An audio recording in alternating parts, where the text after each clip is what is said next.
Real Entrepreneurs TV. Very excited for this guest that we have this morning. Is Kourtni Mason, author of Little Miss Dancy Pants and the host of the Millennials Dreamers podcast. Good morning. How you doing?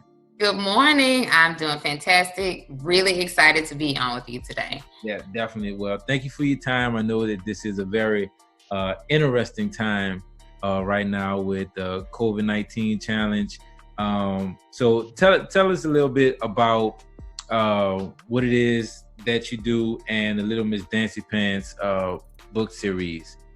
Okay, so what I always tell people is that I'm a briefcase toting attorney by day, but by night, I am the author and owner of Little Miss Dancy Pants Enterprises, which is based on my book series of the same name. Before I ventured into the legal profession, I have been a lifelong dancer, and I danced on the collegiate level at Grambling State University, and then I also went on to dance for the Atlanta Hawks in Atlanta before I returned to Louisiana and went to law school. So I've danced professionally. I've had the opportunity to dance with recording artists like Beyonce, and I've had a lot of opportunities that have continued to, like, the love for dance and the passion I have for dance has never stopped. So even though I've changed my professions, I've always wanted to have an affiliation with the world of dance. And so for me, it was inspiring young girls who are small and exposing them, from ages 3 and 4 years old, exposing them to the world of dance through stories. So I created the very first book in the series after I babysat one of my friend's daughters, and she was just bouncing around all over the place. And I realized that she had a love of dance just like I did when I was her age. So I said, I want to create a story based on, little girls. And I think I called her Little Miss Dancy Pants that day when, it kind of just sparked with me when she was just all over the place. I was like, you're such a little Dancy Pants. And that's kind of how it triggered me. And so I did research and realized that there wasn't a series for young dancers that showed a diverse character with a little girl who did the things that I love to do. And so I said, if there's not something like that, then I need to create it. Where there's a void, you create it and provide it for the next generation. So it started with the first book, and then I've just added on year after year. Now we have 4 books in the series. I have a coloring book that teaches the basics of ballet, so that they can do their artistry, but then also they can learn like basic steps and things like that. Because it's important for me that no matter a parent or a family's ability to pay or expose their child to traditional dance classes, that their kids are still able to be exposed to dance through stories. And then when they're able, they can get into their school dances or, dance programs, or even like if there's a dance studio, they can do that. But I want to make sure that I do my part to expose them early on. Yeah, that's great. So a lot of people have ideas that can become books. So what did that process look like for you? To go from inception to execution as far as writing a book? Was it 1 page a day? Was it you lock yourself in a hotel for 3 months and what was that process like to actually get it created and get it out? Well, once I had the idea, I did research first, and I always recommend that anyone who's writing, even if you're doing a nonfiction or fiction or children's book, whatever the genre, do your research on the styles of writing. Go to your local Barnes and Noble, go to your libraries, and just kind of read and see how books that have been well written, books that are very popular, how they were written, and just kind of get an idea of what's an accepted style of writing, and also how the stories are written, especially for children's books. So I did that for a while. I said, I kind of want to see what's out there. So I did my research for a while, and then I just kind of started to sketch out what I wanted the story to be. That took a while back and forth, because I didn't have a time frame that I was going off of. It was just an idea that I was working on progressively as, I went to my day job every day, and it was just something that I said, I will eventually get done. So it took me probably 2 months to really get the story the way that I wanted. After I did that, I reached out to an editor to just read the story and make sure it made sense and that it was grammatically correct. So that process took, maybe a week or two, because my story was shorter because it was a children's book. So all in all, the process of like getting the story written and just the idea and the research of it, it took a few months because I took my time with it. I didn't want to rush through it. I just wanted to get as much information and insight before I really move forward with trying to publish the book. So it wasn't a hard process at all. I think, if you're writing, or if authors want to write books that are nonfiction or self-help, that might take more of the, you put yourself away, go away for a weekend and you're in a hotel and you're just grinding it out. But it wasn't that difficult for me because I knew exactly what I wanted to talk about. So it was a pretty easy process in terms of the initial work of it and before moving to publishing. Yeah, that's awesome. So tell us about that editor selection process. So if I'm an aspiring author, I have an idea for a book, Kourtni's telling me make sure I do my research. I go to Barnes & Noble. Now I need to find an editor. What did you learn from that search process to find an editor that you know now that you didn't know in the beginning? I would say choose more than one if you can. I found an editor on a freelance website. I use, they have Upwork, they have Fiverr.com and things like that. And especially if you're new to entrepreneurship or have a new idea, you can find people on these freelance websites who can help you with anything that you need help with. So I found an editor there. I looked at their work to make sure that, they were in line with with what I was doing. I wanted to make sure that I had editors who were familiar with the style of children's book writing. So I picked several and got their feedback. It depended on who gave the most feedback, not just edits on a page or just words like change this word here and there. I was drawn to the editor who gave me thoughtful comments and said, maybe you should consider this here. Maybe you should do that. So if you go on Fiverr, it's really inexpensive. So it's easier to use more than one and just, give yourself that space to have more feedback that you can use that can improve your story. So yeah, it was just kind of like one of those things where you're able to look at their portfolio online before you decide to purchase or to hire them. So that is a good opportunity to really understand whether or not they can deliver what you need from them. Yeah, that's awesome. So Real Entrepreneurs TV, we are aspiring and current entrepreneurs. So tell us, what was life like before this entrepreneurial journey? Well, it was busy. I worked at a private law firm downtown in New Orleans, and my life was pretty much consumed with my legal career. Any attorney can tell you that when you work at a law firm, it's, focus on billable hours. So there was a lot of getting to the office early, leaving late at night, or if you leave at a decent hour, you're likely still working on stuff when you get home. So it was a challenge for me because I felt as though, even though I love my career and I love being an attorney, it was something that I've always wanted to do since I was a little girl. I knew that I had other passions. So before entrepreneurship was just kind of the grind. But now that I've pivoted in my career, and I also have it's still a grind, but it's a good thing because now I'm able to do some of the things that I'm passionate about in addition to working as an attorney. And my job now affords me that flexibility. So yes, it's always, I think it was busy on both sides, but just in different ways. Yeah. And so describe that week or that day that you decided that, hey, I'm going to try this and I'm going to commit to this. So what was it just a light bulb, or how did you come to that point and describe those feelings? Well, when I first, I feel like entrepreneurship kind of fell on my lap. After I wrote the story, it never occurred to me to be a business owner. I just wanted to write a book that would inspire girls. But once I did I promoted it and told everyone, I just put a Facebook post up and said, hey, I wrote a book about this, and everyone, like my comments were flooded. I was getting messages. People were texting me like, oh my gosh, I didn't know you were doing that or that you did that. I'm so excited about it. And I said, okay, well, I'm going to do a book signing in my hometown.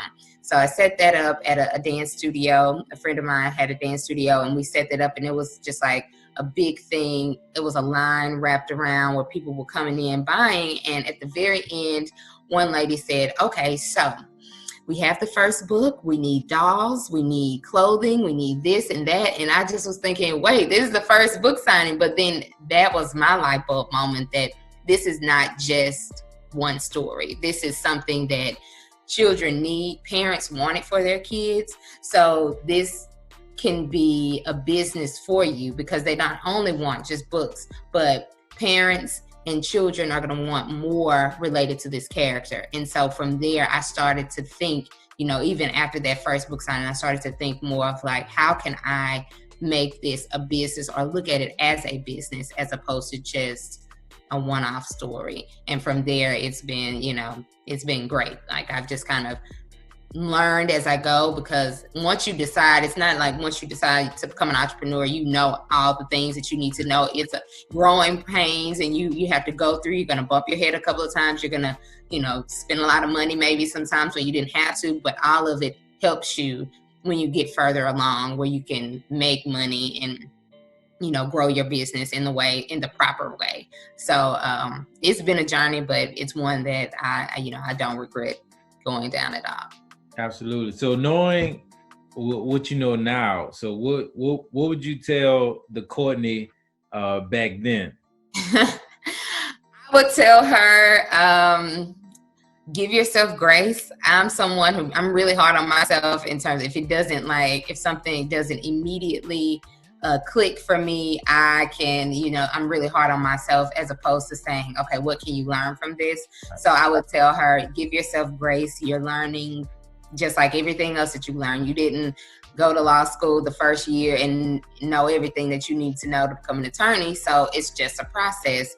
I would also tell her to stay sharp in terms of researching, and because you can never know enough about whatever it is that you're doing. I don't care if you're, opening up a boutique, if you're, starting a podcast, if you're writing a book, whatever it is, immersing yourself in that industry and understanding what's the best practices, what you should and shouldn't do, and really just getting as much information, understanding your customer, whomever you're going to serve. If you're selling products or offering services, really take the time to understand what your customer would want. That's going to help you when creating products. And so I didn't really understand that until much later. I created what I thought, was best, and it has helped me, and the audience has responded to it in a very positive way. But I've learned along the way that you really have to understand what your customer base wants in order to grow and scale your business to the level that you want. So those are just a few things I would tell myself before, if I could go back in time and have a conversation with that Kourtni. That's awesome. And so what do you say to the person that has this idea to write a book, and they feel like the idea's got to be perfect, the artwork's got to be perfect, I can't do it yet because I don't have X, Y, Z. The person that just overthinks that everything has to be a certain way before they actually get started. How do you encourage those people to just execute and get it done? I would say first, recognizing what that is, the delaying, the overthinking, the reworking and all of that, that's fear. That's really just not really feeling confident that the idea will work. So the stalling and the procrastination, that's something that I've done before, because you're afraid that if you put this thing out into the world that you really care so much about and that you're working hard at it and people don't respond to it, then that would be even more crushing than if you just never do it at all.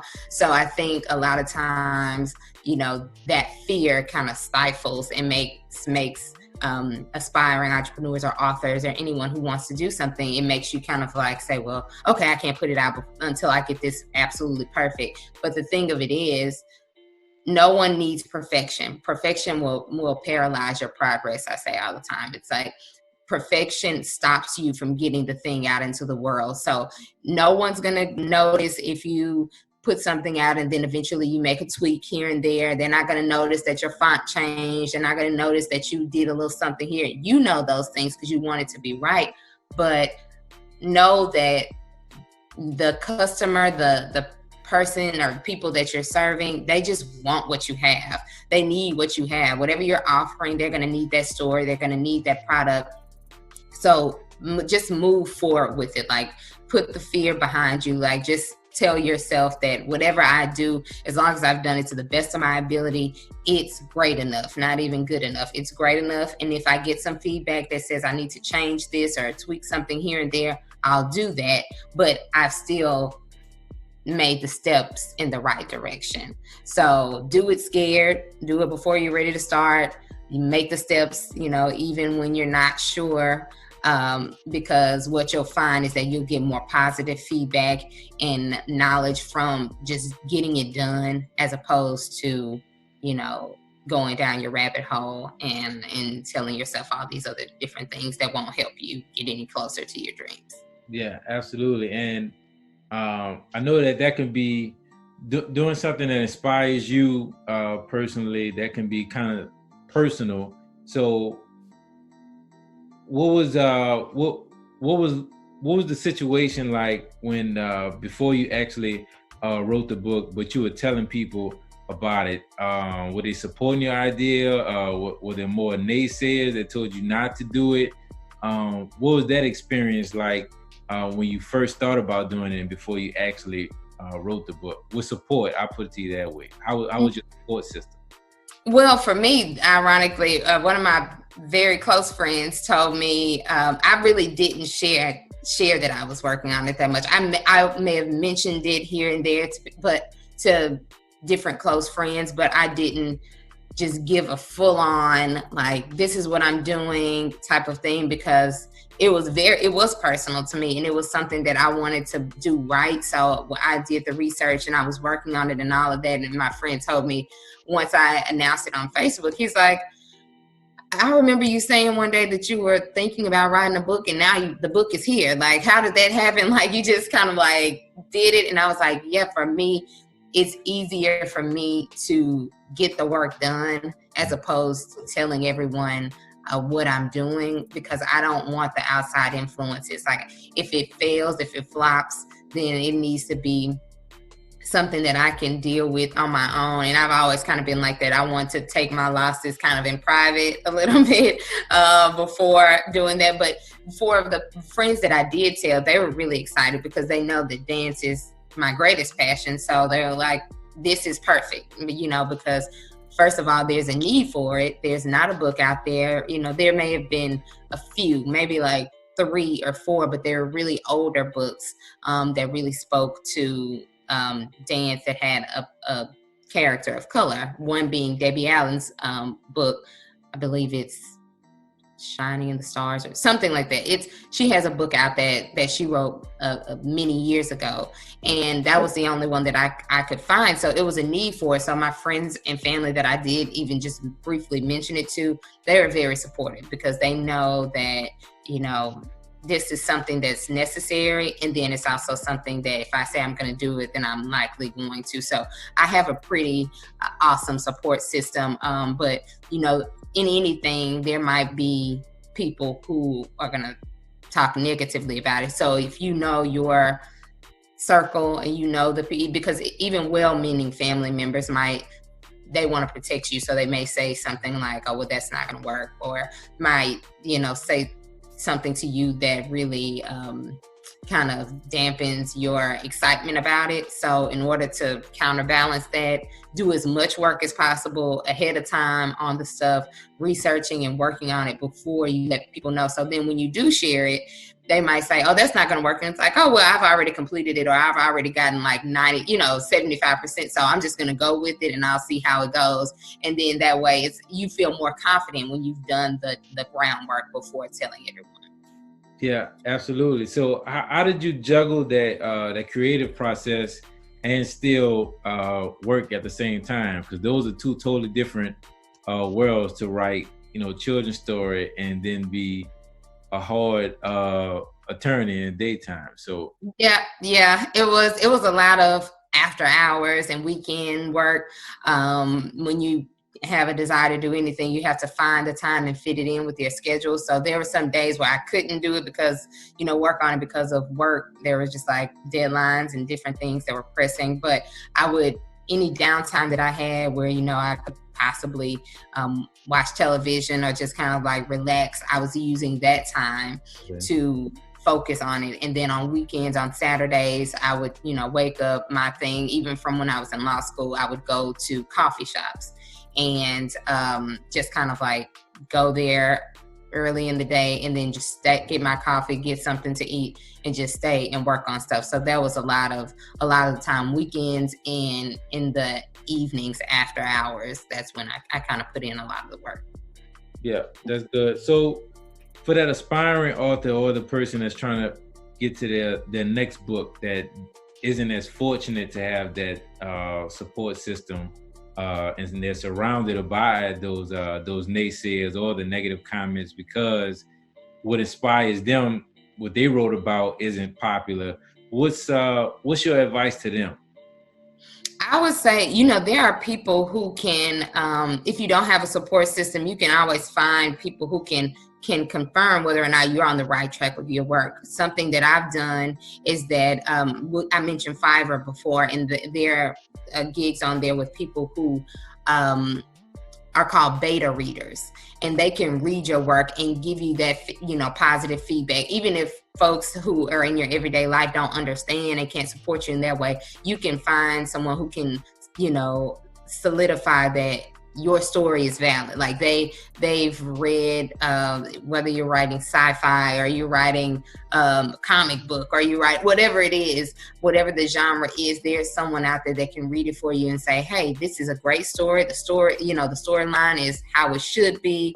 You're on the right track, maybe do this, and get you in the best place to have a successful product, even if, your friends and family can't offer you that type of support. There's other people who can. There are groups on Facebook who, author groups on Facebook that I'm a part of that I've reached out to and said, hey, what do you guys think of this? Some people are saying like, okay, I'm working on my first or my second book. What do you think about the artwork? Or what do you think about this? So gravitate or find those groups of people who can give you that positive reinforcement, because there are like-minded people out there.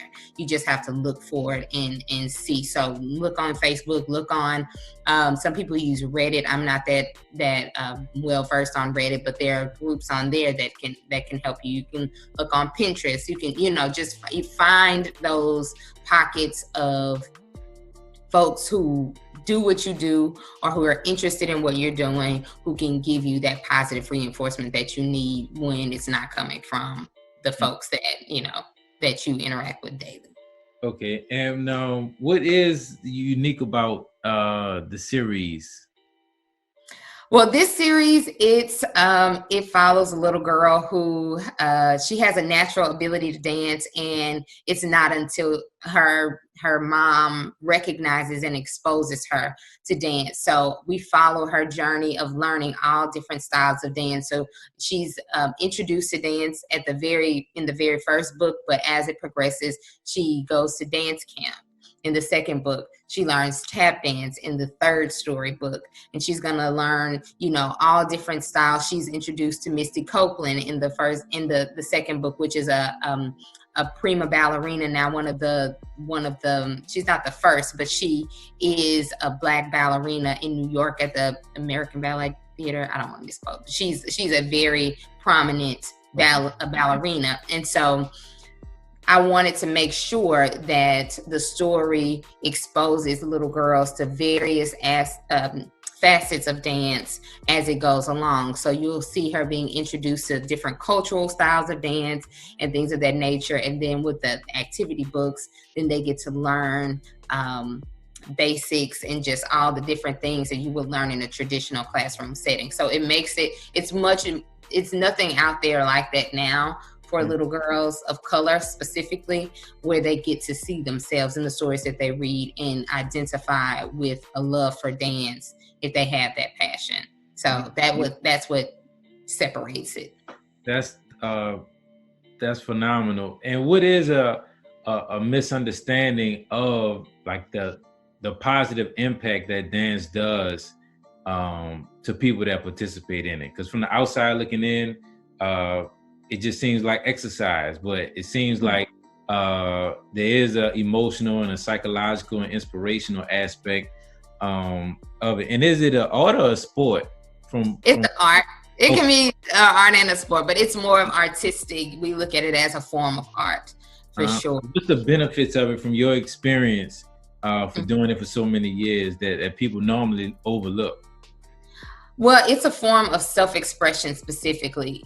Even for me, even now, I'm not on a stage where I'm performing, but if someone follows me on Instagram, they'll see that at any given time I'm working. I use it as my form of exercise, but then also I might choreograph something and just record it and put it online to share my artistry with people who follow me or who might be interested. And folks might say, I love to see you dance. I love to, see how this inspired you or how this song inspired you to move and different things like that. So for me, it's just my greatest form of self-expression. But the positive impacts that it has for any dancer, young or old, is that it helps you with discipline. When kids are in dance classes early on, they're able to have more structure. They have to learn to listen and follow directions. It helps them with their hand-eye coordination. It also helps them to, a shy child, it'll help them come out of their shell because you're with other kids, maybe like a child that's like the only child is able to be exposed to have friends, make friends by being in dance. I have some of my best friends I've met from my high school dance team to my collegiate dance team to my professional years performing. So it just helps you in that regard where you can make friendships, but you can also come out of your shell if you're a shy person, young or old, because then you have to perform in front of people. So it just helps with that.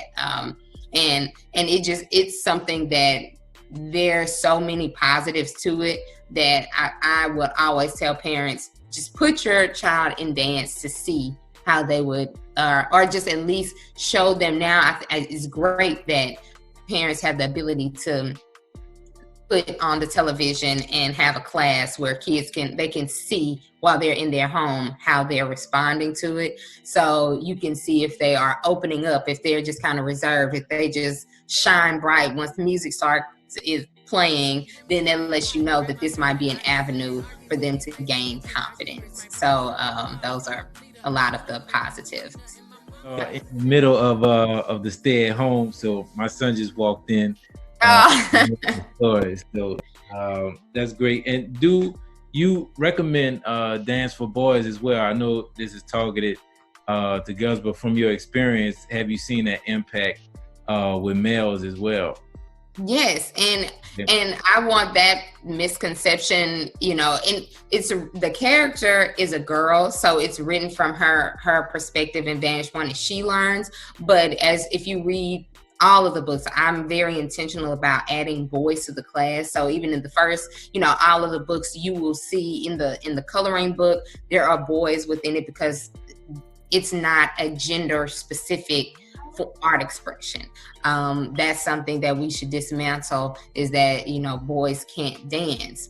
Boys absolutely can dance. It helps them. I think the Last Dance that everyone's been watching with the Chicago Bulls, there was one part of it where Phil Jackson was exposing the players to like yoga and different things. It wasn't dance specific, but it's movement and how they can help them and impact their, you know, bodies and how they're limber and just kind of stretching in their physicality.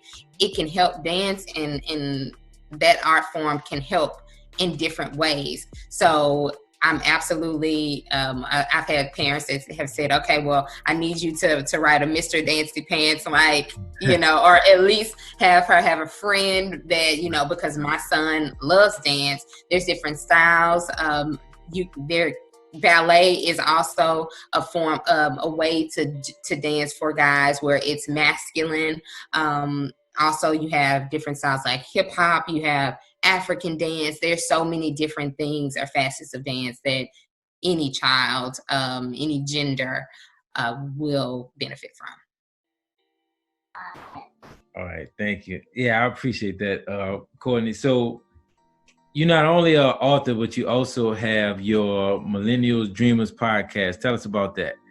Yes, so the Millennial Dreamers podcast was kind of born out of my desire to inspire or speak motivational words to people. I had a Facebook series called Friday Fast Tips a few years ago, and I would get on, you know, Facebook Live, and I would just share tips like what are some resources you can use and different things like that. But I found that sometimes I would skip and miss that because I was worried about how I looked on camera and stuff. So then I realized, like, you really love podcasts. Why don't you think about or consider doing a podcast version of what you're already sharing? And so once I did that, it took off, because then I could just, whenever a topic came to me, I could then share it that way and have inspiration. But then I wanted to also have guests on. So the goal is to have successful entrepreneurs, creatives, artists, and thought leaders who are navigating this unconventional life and profiting from their passion. They're not just doing whatever, the traditional thing is, a career path. They are going after what they actually want and succeeding at it. And I want to highlight and showcase that through my discussions with these guests. So it's been phenomenal. And what have you learned on the business side so far as being an author? The business side of Little Miss Dancy Pants and like putting the book out. So promotion. So we talked about and we're gonna talk about the podcast, how it fits in as far as the business side. But promotions, sales. What is it that you learned about the business side of being an author that you didn't know about before? Well, mainly that the customers won't come to you. Like, you have to find them. You have to figure out creative ways to get in front of your audience. So you can't just create a product and think that that's enough and everyone's going to come to you. No, you have to let people know, like, this is what I have, this is why it's important and it's necessary, and then share it with them that way. And, I've gone and I'll go into studios, I'll reach out to bookstores and pitch ideas to them. So being a salesperson is important for a solopreneur, someone who only has one. You're the marketer, the creative, the attorney, the accountant, whatever. You might do all the things for your business to start with, especially as an author. So I've had to wear a lot of the hats. So it's just knowing that in order to be a salesman and get those sales, you have to be willing to think outside of the box and go where your customers are. So I would, do workshops. I would offer free workshops at dance studios and then make the books available afterwards. If the kids love the workshop so much, then their parents are eager to buy the products because they're like, my kid loved coloring. I'll have coloring sheets that I give out. I teach them dances. I read them the storybook. And at the end, parents are like, I want all the books. I want all, so think of creative ways to get your product sold. Don't just sit back and rely on social media or rely on the people that to help get your business ahead. Because even folks that they might not be your ideal customer. they might want to, they might support you in other ways, but they may not buy your product or service. So as an author, I have some of my best friends don't have kids, but they will share my information online. They will tell people who they know who have kids. So just make sure that you're being conscious of that and thinking outside of the box. Yeah, and that's great. So at that dance studio, when a person asks you about the dolls and all of those lines that go along with the book, what's the reality of the income side of authors? So when people think I'm gonna write a book, become a New York Times bestseller, and I'm an automatic millionaire, but what's the reality of the actual grind and build up of being an author and having those creative products, in your opinion? Well, the reality is, unless you have a big publishing deal where you have this company behind you that's gonna, really get your book out in some of these traditional publishing companies and then do the marketing and stuff for you, the reality is the sales might be slow unless you are, committed to getting out there and hustling and getting it done. It will be a slow trickle in until there's enough brand awareness around your books that people can identify with it, and then they, word of mouth spreads. But it's definitely not something that, you want to say, I'm going to quit my day job. I put a book out, I'm going to quit my day job, and now I can sit back and make a lot of money, because that's not going to happen. For me, it has been a gradual process where I realized, and I knew early on that that wasn't going to be my sole source of income. I still, again, work as an attorney, but I'm able to have this brand that I'm growing and scaling and learning how to scale. So the reality is, you want to make sure that you don't put all your eggs in one basket and think that, you're just going to ascend to these heights immediately. It's a very slow process for some. If you don't, again, have a traditional publishing deal, if you're self-publishing, you've got to get out there in front of people. And depending on how much you want to make and earn will depend on what you do in terms of going to conferences. If you invest in getting vendor spaces at some of these different things, stuff like that, you have to know that you're gonna have to spend money to make money, and you're gonna have to really dig deep and figure out what's the best way for you to get your product sold. Yeah, and how has the podcast helped that experience with being an author?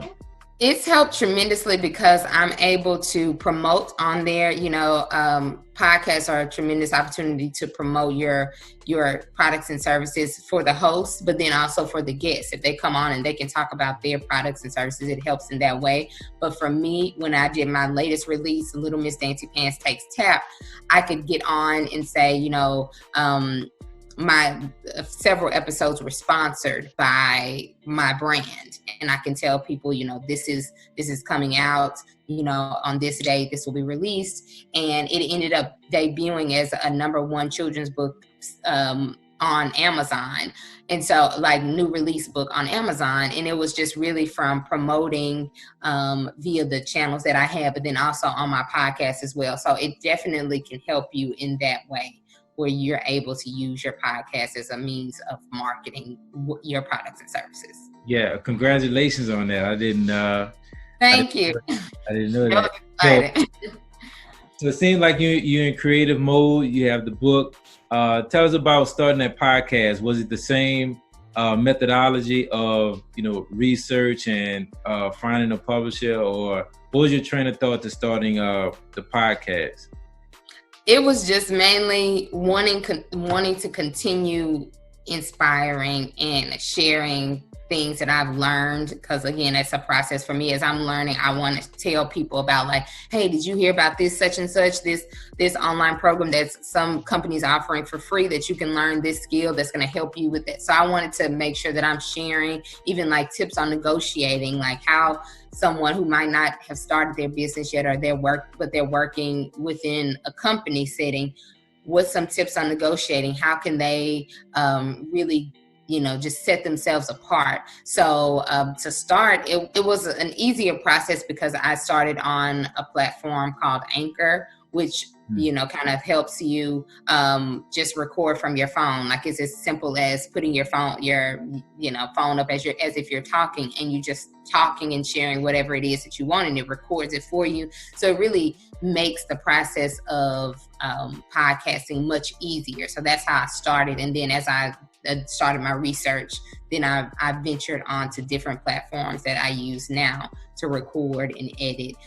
But Anchor was my first introduction to podcasting. And so I think their platform is free. Now they may have some paid services on it, but if anyone who's interested, I would suggest starting there because it allows you to get your feet wet and then see if you're committed to it, where you can continue on with recording consistently before you go and grow it in a different way. So yeah, that it wasn't as difficult as I thought it was. That goes back to the whole thing of you're fearful to think like, oh, this is so much, it's going to take so much, when in actuality there might be an easier product or service that you can use to help you get your goal accomplished.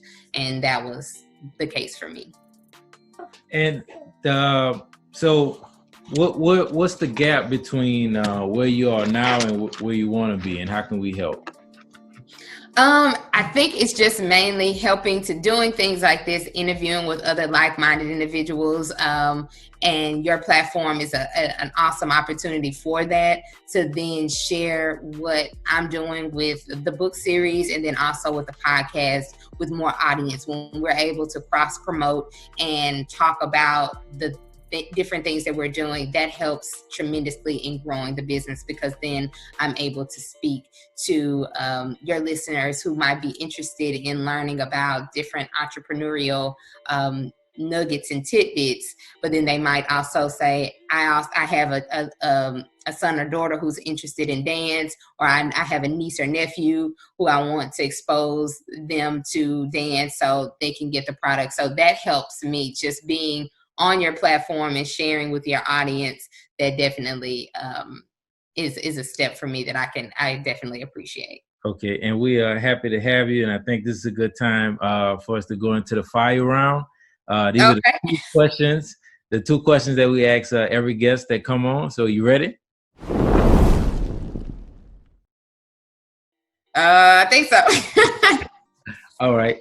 So if you had to go off to an island, and you'll be stranded for a while, what's the one book that you'll take with you? You can only take one. Oh, that's easy.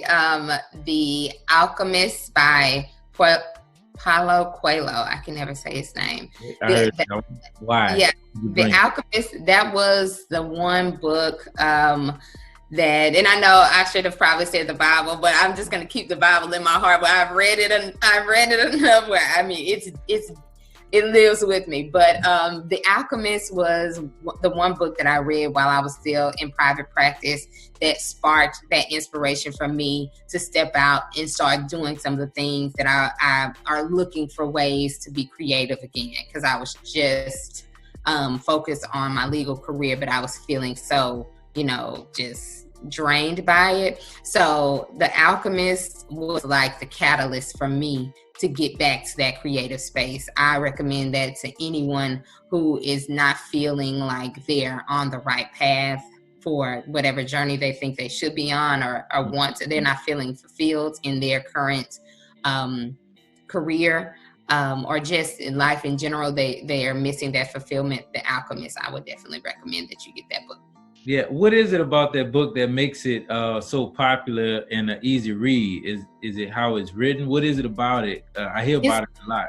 Mm-hmm. It's the story about how we all have our own personal journey, and that there are, ways that we can learn if we're following certain cues and certain guides from whatever higher being that you believe in. It'll guide you to your highest purpose. And so the story was written to follow a young man on his journey of kind of like understanding his personal legend, is what they call it, or how the author wrote it. And it was like he was just on this journey of like, he met a bunch of people, and along the way, as he met these people, they either said something or did something to him that was help him get closer to his goal, whether it was good, bad, or indifferent.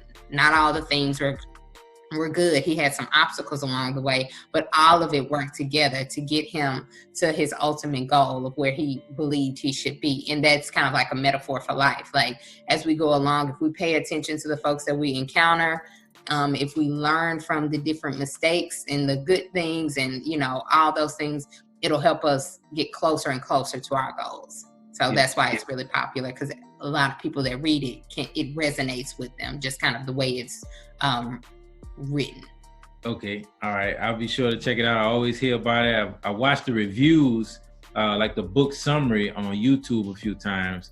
I'll be sure I add that to the reading list. So last question. So you're on the way back from that island with that one book, but now you're back home, but you've lost everything. How do you get back to where you are now? I would first start by praying. My faith is the one thing that has been steadfast for me. And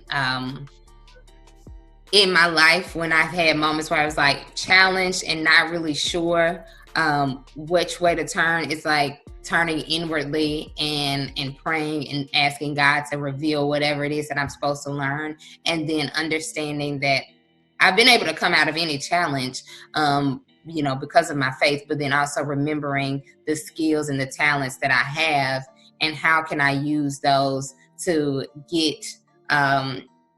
put myself in a better position. So even if I'm starting at ground zero, I have those innate abilities that haven't left me. They're still with me. So, you know, really tapping into that and turning inward to say, okay, how can I take myself to the next level because when you're down, the only way to go is up. So it would just be a matter of brick by brick, relearning whatever it is I need to learn to get to back to where I am now. Yeah. So, yeah. I think that's an awesome answer. So, Little Miss Dancy Pants, for the aspiring authors or the person in the audience that wants to buy 1 million books, for everybody, how do they get in touch with you? You can find the books on our website at littlemissdancypants.com. Dancy is spelled D-A-N-C-E-Y, sorry, dance with a Y at the end. So Little Miss, M-I-S-S, Dancy Pants. You can also search for the book on Amazon. It's available there as well. And you can follow our page, our Instagram page and Facebook page at Little Miss Dancy Pants. We share anything that's going on, any new developments, any workshops. We will share things about, you know, customers sending their pictures in of little ones reading and enjoying the book. So all information is available there. And then you can also get on our newsletter on our website as well, where we send out information related to the book and the brand as well. Okay. And what does the future look like for Miss Dancy Pants? Are we going to follow her all the way through college? Like college or something. And she's a grandmother. Right. You can reveal that. So what can we expect? Well, we probably won't follow her until she's a grandmother, but we definitely will follow her as she's exposed to different styles of dance. I intend to, I've already worked a year or so ago on developing a prototype. I'd hoped that, and that's another thing that I'm researching and making sure that I'm still understanding how to get that process where I'm able to create a doll that I can then sell or you know, pitch to big box companies like your Targets and Walmarts and different things like that to make it affordable and where parents can go in and get the books with the dolls and just make it a complete experience. So I plan to add more merchandise on, just get creative on different ways to share dance and share this story with the audience. So there's going to be much more to come. Like I want to give Doc McStuffins a run for her money, you know, because I know kids love her and she has all types of things, cartoons and all sorts of things. So that's definitely the goal, is to make it a household name and make sure that kids are exposed to this character. Yeah. So anybody in the audience, if you already have prototype resources, that's another way to help you fill the Yes. gap. Or if you have inside relationship with Target, Macy's, Walmart, make sure you reach out to Kourtni. And Yes. thank you again for your time. We Thank gotta let you run. you. Noah's TV. Thank you. Thank you. Bye.